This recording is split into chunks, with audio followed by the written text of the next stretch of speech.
buenos días, hermanos de Capilla Fidelidad. Mi nombre es Alan Legarda y hoy vamos a estar revisando el capítulo 17 de Éxodo. En este capítulo vamos a ver un momento quizás conocido por varios, es una escena bastante importante, pero como siempre vamos a empezar en oración. Señor Padre Celestial, gracias por este nuevo día, Señor, gracias por tu palabra. Te rogamos de que esto sea un mensaje vivo y eficaz para cada uno de nosotros y que podamos meditar en él y aplicarlo. Te lo pido en tu santo nombre, Jesús. Amén y amén. Bueno, antes de entrar en materia con el capítulo de hoy, vamos a recordar qué es lo que ha pasado en la historia hasta este momento.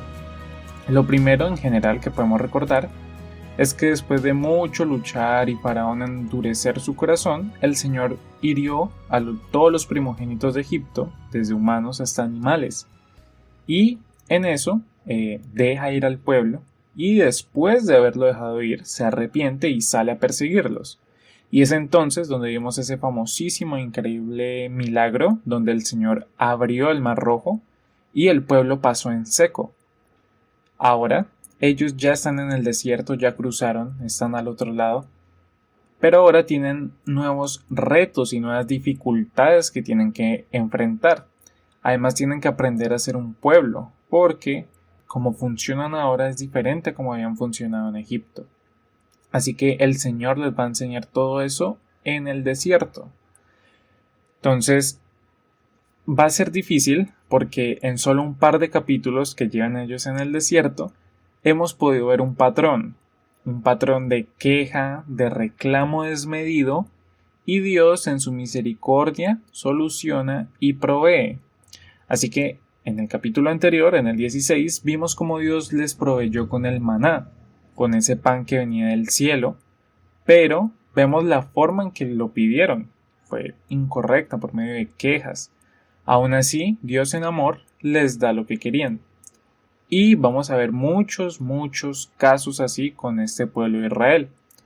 El primero que vamos a ver es el que está en este capítulo, el de hoy, el 17. Así que empecemos leyendo el versículo 1. Dice: toda la congregación de los hijos de Israel partió del desierto de Sin por sus jornadas conforme al mandamiento de Jehová y acamparon en Refidim, y no había agua para que el pueblo bebiese. En obediencia a Dios, es lo que nos dice el versículo, conforme al mandamiento.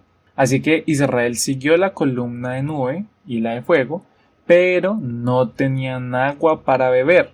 A pesar de encontrarse en la voluntad divina, atravesaban un momento difícil. Es muy posible estar totalmente alineados con la voluntad de Dios y aún así enfrentar periodos desafiantes. Pero el pueblo se estaba quedando solo con esa parte. No estaban viendo más allá y su necesidad, en este caso su sed, los llevó a cometer varios errores. Así que tengamos cuidado de que nos pase algo así, que nuestra hambre, nuestra sed o una emoción nos hagan ir en contra de Dios. Así que vamos a ver cómo fue que se equivocó el pueblo y para eso vamos a leer el versículo 2. Dice: y altercó el pueblo con Moisés y dijeron: danos agua para que bebamos. Y Moisés les dijo: ¿por qué altercáis conmigo? ¿Por qué tentáis a Jehová? Allí podemos ver cuál es el problema. La cosa no era que tuvieran sed, era más bien normal y entendible. Pero la palabra que dice allí es que el pueblo altercó. Sus acciones no fueron correctas, estaban siendo carnales. Y no solo eso, sino que vamos a ver después que además ellos también murmuraron en contra de Moisés. Es decir, tomaron su problema real y legítimo, que era el no tener agua, y a raíz de él tomaron malas decisiones y empezaron a hacer las cosas incorrectas. Y es que es muy importante que esto quede claro. Es que muchas veces vamos a vernos en situaciones legítimas, en donde nosotros estamos haciendo las cosas bien, pero aún así hay momentos difíciles en donde el desespero, la misma desesperanza y muchas cosas de ese estilo van a ser más bien normales y entendibles, pero no es correcto irnos en contra de Dios. La verdadera forma de solucionar este tipo de cosas va a ser como Moisés lo hará, que es lo que el pueblo debió de hacer. Y eso está en el versículo 4. Entonces clamó Moisés a Jehová, diciendo: ¿Qué haré con este pueblo? De aquí a un poco me apedrearán. Allí está la clave. Eso es lo que necesitamos, clamar a Jehová. Y es aún más de admirar lo que hace Moisés, porque la situación y el pueblo están siendo injustos con él. Dice que parece que incluso lo quieren matar, y él no tiene la culpa de absolutamente nada. Pero el pueblo se puso en su contra. Así que él va hacia Dios y le clama. Eso es lo que tenemos que hacer. Presentar todas nuestras cargas a Dios y dejarlo todo en sus manos y depender de Él. Aun si lo que nos aqueja es grande o pequeño, de vida o muerte, lo traemos a Él y pedimos y clamamos a Él. Ahora, algo que es peor, incluso en este comportamiento que está teniendo el pueblo, es que vemos en él ingratitud y una completa falta de fe. En la primera parte, es decir, para lo de ingratitud, acabamos de ver en el capítulo anterior cómo ellos tenían hambre y literalmente Dios les hizo caer pan del cielo, un pan que caía donde todos los que lo pudieran necesitar y que alcanzaba para todos y caía todos los días. Era una solución perfecta a su problema. Era algo que solo podía venir de parte de Dios. Y no se nos dice cuánto tiempo ha pasado desde el evento del maná, pero seguro no es mucho. Y quizás unos días, un poco tiempo después, los vemos aquí, quejándose, diciendo que Dios y Moisés los sacaron para matarlos en el desierto. Así que, una vez más, el pueblo de Israel es un ejemplo de algo que no debemos de hacer ni ser.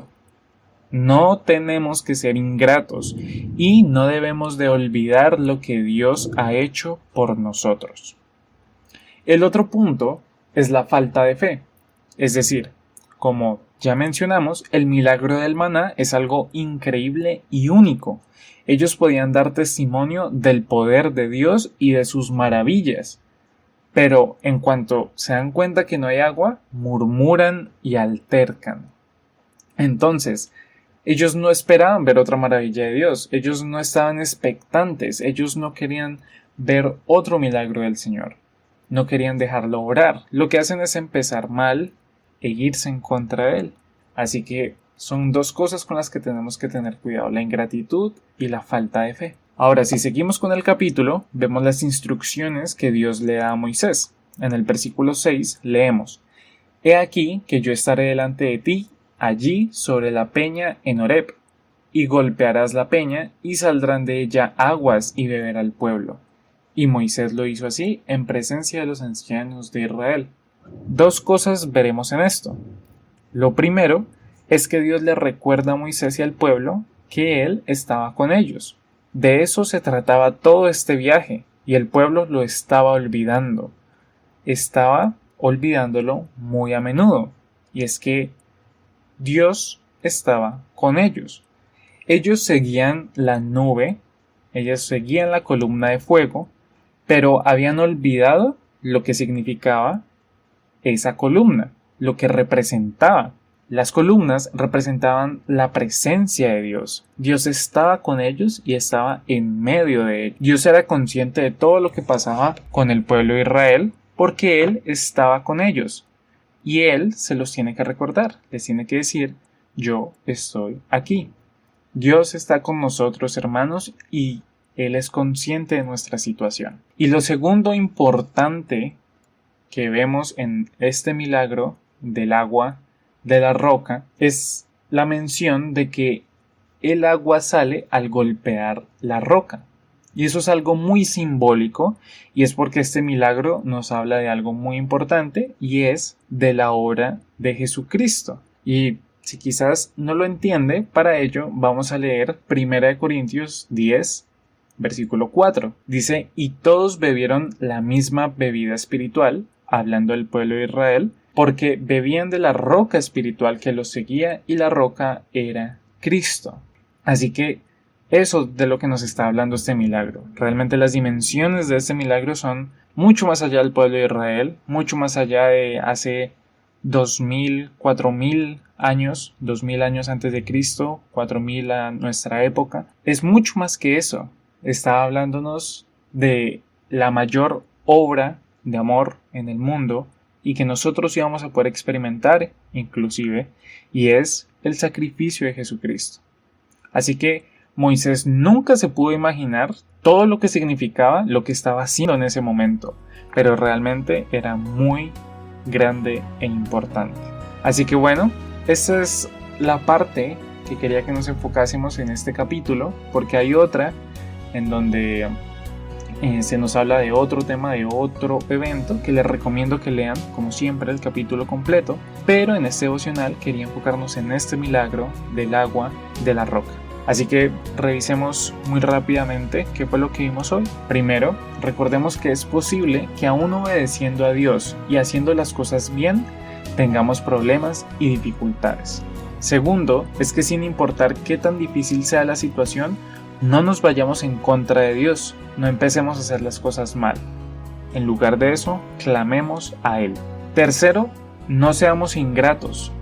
Recordemos todo lo que Dios ha hecho por nosotros y demos las gracias y sigamos confiando en Él con la misma fe o incluso con más. Y por último, recordemos que Dios está con nosotros y en medio de nosotros, así como se lo recordó al pueblo de Israel. Señor Padre Celestial, gracias por este devocional, gracias por tu palabra. Te ruego que seas tú hablándonos, recordándonos muchas cosas, Señor, y que sirvan para en nuestra vida seamos conscientes de que tú estás con nosotros y de lo que representas. Te lo pido en tu santo nombre, Jesús. Amén y amén.